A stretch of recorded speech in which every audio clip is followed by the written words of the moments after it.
काय करतायत मला माहिती नाही, त्यांनी काही करावं, त्यांना अधिकार आहे तो. पण त्यांनी ओबीसीचं आरक्षण संपवलंय हे मी जबाबदारीने सांगतोय आणि आम्ही 21 तारखेला निघणार आहोत. ओबीसी म्हणजे काय आणि ओबीसीची संख्या किती हे आम्ही दाखवून देणार आहोत.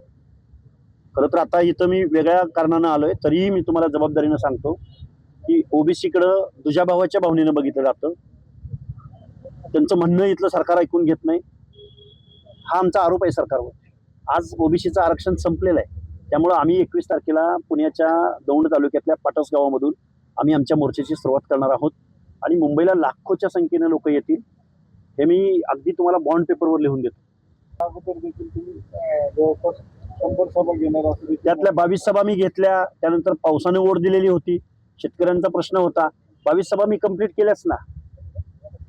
पण आम्ही परत आणि उपोषण केलं, परत अजून काही मागण्या सरकारसमोर मांडल्या, अजून आता ते कास्ट स्क्रुटिनीवरती, म्हणजे जिथं न्यायदानाचं काम होतं, ज्या कास्ट स्क्रुटिनीला एक वेगळा अर्धन्यायिक अधिकार आहे, त्याच्यामध्ये सुद्धा हस्तक्षेप करायचं चाललंय, त्याच्यामधले सुद्धा कायदे बदलायचे चाललेत. हे नक्की चाललंय काय? नक्की हे कायद्याचं राज्य राहिलंय?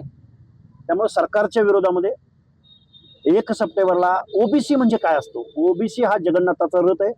हा जगन्नाथाचा रथ ज्या दिवशी चालू होईल त्या दिवशी हे जे आमदार आहेत ना, हे आमदार, खासदार, मंत्री जे एरजारे घालतात ना मनोज जरांगेकडं, बेकायदा मागण्यांना सपोर्ट करतात ना, त्यांना दाखवून देऊ आम्ही की ओबीसी म्हणजे काय असतो. आणि ओबीसी समाज जर एकदा पेटून उठला तर तुम्ही तुमचे कसे डिपॉझिट जप्त होतील हे तुम्ही बघत राहा. मी तुम्हाला मतदान दिलं, डायरेक्ट बोला ना तुम्ही, पण मराठा म्हणून आम्ही तुम्हाला मतदान दिलं. मग एकनाथरावजी शिंदे साहेब, तुम्ही मराठा म्हणून मराठ्यांची मतं घेणार असाल तर आता ओबीसीनी कुणाला मतदान द्यायचं हे आम्ही 2029ला तुम्हाला दाखवून देऊ. म्हणजे मराठ्यांनी मराठ्यांना मतदान द्यायचं, ओबीसीनी कुणाला द्यायचं. आणि मग ओबीसी एक झाला तर तुमचं काय होईल हे आम्ही विचारूच. आता ही हक्क अधिकाराची लढाई आहे. खरं तर आता मी इथं दुःखद विलास गुलेंच्या हत्ये प्रकरणात जे उपोषण चालू आहे, या उपोषणाला भेट द्यायला आलोय. पण मी या सगळ्या तुमच्या प्रश्नांची सविस्तर उत्तरं उद्या गेवराईमध्ये जे संध्याकाळी सभा होणार आहे त्या सभेमध्ये मी देणार आहे. हे बघा काय विषय, स्वर्गीय विलास गुलेंच्या हत्या झाली, त्या हत्येमधल्या आरोपींना मोका लागावा आणि काही या कुटुंबियांचं असं म्हणणं आहे की काही आरोपींना अटक झाली पाहिजे.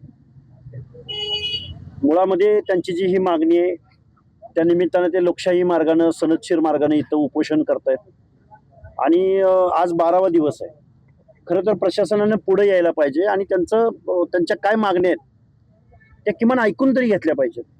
12 दिवस जर ते उपोषण करत असतील, त्यांना उपोषण करावं लागत असेल, मी म्हणत नाही ते काय मागण्या करतायत त्या पद्धतीनं सगळं झालं पाहिजे असं पण नाही मी म्हणत.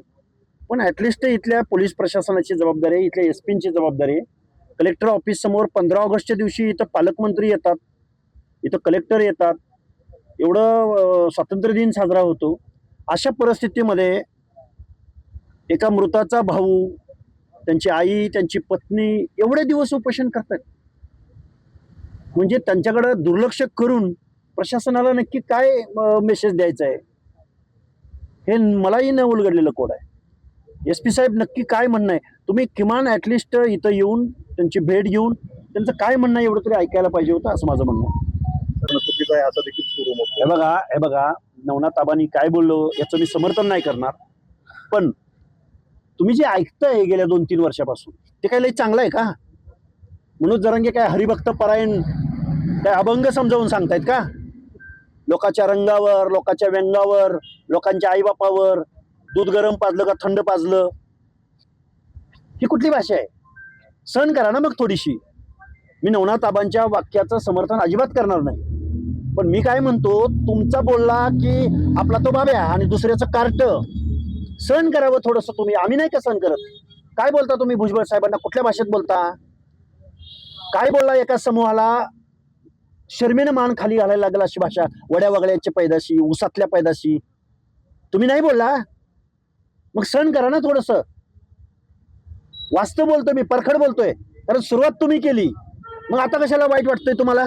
लोकप्रतिनिधींनाही माझं सांगणं आहे, हे बघा राजकारण वगैरे, पक्ष, पार्टी, राजकारण, निवडणुका ह्याच्या पलीकडे जाऊन आपण इतर वेळी जर कोण लोकशाही मार्गानं, सनदशीर मार्गानं जर आंदोलन करत असेल तर त्यांचं काय म्हणणं आहे हे ऐकून घेतलं पाहिजे लोकप्रतिनिधींनी, असं म्हणणारा मी कार्यकर्ता आहे. उद्या यांच्या तब्येतीवर काय झालं आणि मग परत कायदा आणि म्हणजे काही घटना घडायची वाट बघतायत का प्रशासन?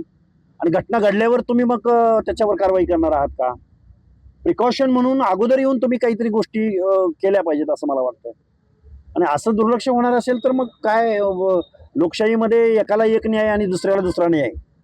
कायद्यासमोर मला तर वाटतंय मग तोंड बघून तुम्ही काम करता की काय, असा माझा डाऊट आहे, आरोप आहे इथल्या प्रशासनावर. काय आहे, इथं कायद्यावर विश्वास असला पाहिजे. कायद्यापेक्षा खासदार झाला म्हणून तुम्ही मोठे नाही आहात. आणि तुम्ही खासदार झाला म्हणजे तुम्हाला वेगळा न्याय, आणि सामान्य कुटुंबातला एखादा जीव जात असेल तर त्यांना वेगळा न्याय, असं कोणी सांगितलंय? तुम्ही तर जबाबदारीच्या पदावर, तुमच्यावर तर पालकत्वाचे, तुम्ही इथले लीडर आहात, प्रतिनिधी आहात, उलट तुम्ही तर जबाबदारीनं बोललं पाहिजे. पण असं न होता असं होणार नाही. ते करतील लोक कायदा हातात घेतील, मग म्हणू नका की कायदा हातात घेतला. आता सनदशीर मार्गाने चालू आहे ना उपोषण, आलं पाहिजे. माझं तर मत असं आहे, उद्या मोर्चा निघाल्यानंतर लोकांनी कायदा हातात घेतला, रास्ता रोको केला, मग काय करायचं? मुळात स्वर्गीय विलास गुलेंची हत्या झाली, त्याच्या प्रेता संदर्भात हेळसांड झाली. 4-5 दिवस त्यांना प्रेत घेऊन पोलीस स्टेशन समोर बसावं लागलं. आता उपोषण करावं लागतंय. नक्की काय म्हणणं एवढं ऐकून तरी घ्या किमान. आपण या मोर्चाच्या दबावाखाली कुणीच काम करू नये. राजकीय दबावाखाली जर कोण काम करत असेल तर मला वाटतंय मग कायद्याचं राज्य आहे का, हा प्रश्न निर्माण होतो इथल्या व्यवस्थेवर. पोलिसांनी फ्री अँड फेअर वातावरणामध्ये काम केलं पाहिजे असं माझं मत आहे. आमचं आंदोलनच मुळात रिॲक्शनवर आहे ना. ते काय करतायत तेच बघतोय ना आम्ही आमच्या आरक्षणाचं संरक्षण करायचं का नाही? त्यामुळे त्यांनी केलं म्हणून आम्ही असं नाही. आमच्या आरक्षण, हे बघा, ते उपोषणाला बसवत नाही बसवत, आमचं आरक्षण गेलंय हा मी पूर्ण जबाबदारीनं, पूर्ण विचारानं, अभ्यासानं तुम्हाला सांगतोय. कारण मराठा समाज जर ओबीसी मध्ये आज 22,20,577 प्रमाणपत्र जर 2017 पासून वाटली गेली असतील, 58 लाख कुणबी नोंदींचा जर दावा केला जात असेल तर त्यांच्या स्पर्धेमध्ये कसा ओबीसी टिकेल? आताच्या ज्या निवडणुका झाल्या आहेत, ज्या नोकऱ्यांच्या एंट्री पॉईंटला ज्या काही गोष्टी होत आहेत, तिथं बेदखल झालेला आहे माणूस. त्यांच्या स्पर्धेमध्ये नाही टिकू शकत. बलू तालुका सामाजिक न्यायाच्या प्रतीक्षेमध्ये असलेल्या विजय एनटी, भटक्या विमुक्त जाती जमाती, त्यामुळे ओबीसीचं आरक्षण संपवलेलं आहे. हा सरकारवर आमचा आरोप आहे डायरेक्ट. आणि सरकारवर आरोप करताना, विरोधकावर आरोप करताना, पक्षांच्या प्रमुखावर आरोप करताना ओबीसीच्या नेत्यांनी सुद्धा मूग गिळून गप्प बसण्याची भूमिका घेतली. या ओबीसीच्या नेत्यांना सुद्धा आम्ही जाब विचारणार. एक नेता करून 9 कॅबिनेट मंत्री वेगवेगळ्या पक्षांच्या माध्यमातून या सरकारमध्ये, एकही ओबीसीच्या बाजूने माणूस बोलायला तयार नाही, एकही आमदार बोलायला तयार नाही. तुम्ही आमच्या दारात मतं मागायला उद्या येणार का नाही, हा आम्ही प्रश्न विचारू. ओबीसीच्या नेत्यांना सुद्धा हा प्रश्न विचारू. 21 तारखेला मोर्चा आहे. इथल्या बांधवांच्या भावना आहेत, भावना तीव्र आहेत. लोकांना जर असं वाटत असेल की कायदा आमच्या बाजूने नाही तर ते मोर्चा काढायचाही त्यांना अधिकार आहे. त्या मोर्चामध्ये आम्ही सहभागी होऊ.